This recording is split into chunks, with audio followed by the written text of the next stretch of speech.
we're in the brand new E-Class E250 Blue Tech, which Correct. is the diesel version. And one of the interesting things is that this is now the least expensive E-Class. Is that right? That's correct. The E250 Blue Tech is our entry level, is our entry model for 2014. Why did you decide to make a diesel your entry level? Usually these are, if you get a GL, it's the upper model, outside of the MGs, of course. Well, with the Blue Tech, we knew we had a customer that's looking for fuel efficiency, but at the same time, good economics. And a car like this makes a lot of sense.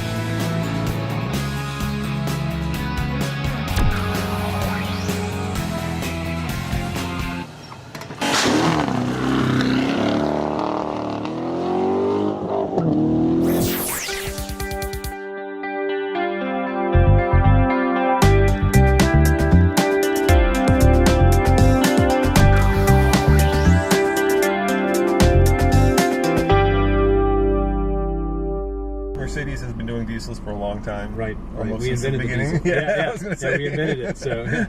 And you're getting much more into them now. It used to be that Americans, especially after the 70s and 80s, were kind of, allergic to diesels. Yeah. But now it seems like America's kind of coming back around, and they're starting to understand, potential customers, that is, the value of this. What do you see the advantage of a diesel engine versus a traditional petroleum engine? First off, right away, the fuel economy. Yep. Typically, a diesel has almost 30% better fuel economy.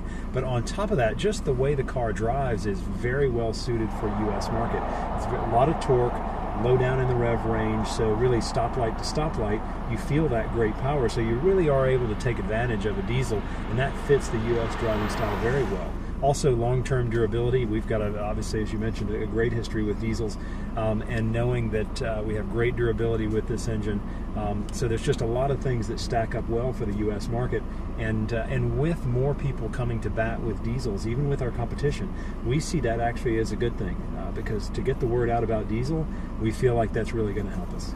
Now, the old engines were easily 300,000 mile engines. You suspect the same thing with such a small, it's I believe a 2.1 liter, right? That's right, a 2.1 liter four-cylinder. And many of those historic engines, let's say from the 60s and 70s, are still around today. Yeah, still around today, four cylinders. Burning French fries. Yeah, exactly. Not nearly as high tech as the ones today, but we do have very high expectations of what we get out of the new diesels.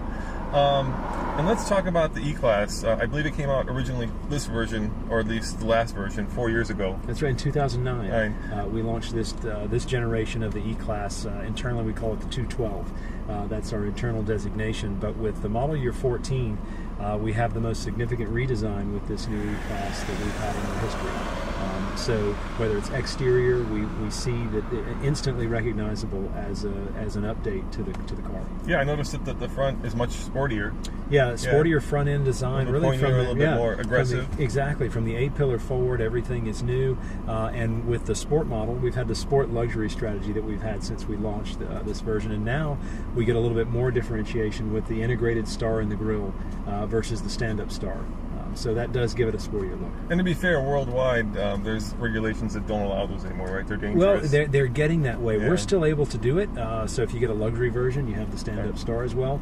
With the laws about pedestrians and interacting with them has it's guiding the design of cars these days. Yeah, you have a taller hood. So a little bit taller hood. There's a crush zone. It's about an inch between where the hood is and anything hard under the hood. So take that into account. This is an important car, I believe, right? 25% of all Mercedes are E-Class. That's correct. That's correct. It's a significant percentage of your overall sales. It definitely is, and for U.S. market, it's a huge chunk of our sales. And then if we think of what this car has to do worldwide, you see cars in Europe, they go from taxi cabs all the way up to more than $100,000 AMG super sports cars. So the E-Class is it's the car we call the bread and butter of the Mercedes Benz lineup, because it does so much, and we really cover a huge breadth of really what the customer is looking for with an E-Class. Yeah, and in a lot of ways, you can always point to a brand and you can say that is a car that represents its DNA.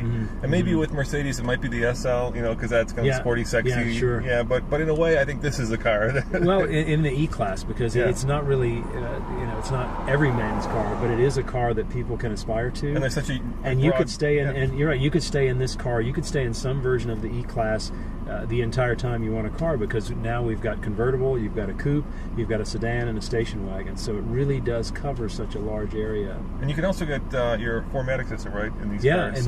And that's one of the things. And when you think more specifically about the diesel we're in today, one of the main reasons we wanted to get the 4-cylinder in this car is then to be able to have the availability of 4-wheel drive, which we haven't had traditionally on the E-Class diesel. So we have it in 2-wheel drive, which is our price leader, but then offering the 4MATIC we see as a great opportunity, especially for customers in the Midwest and in the Northeast.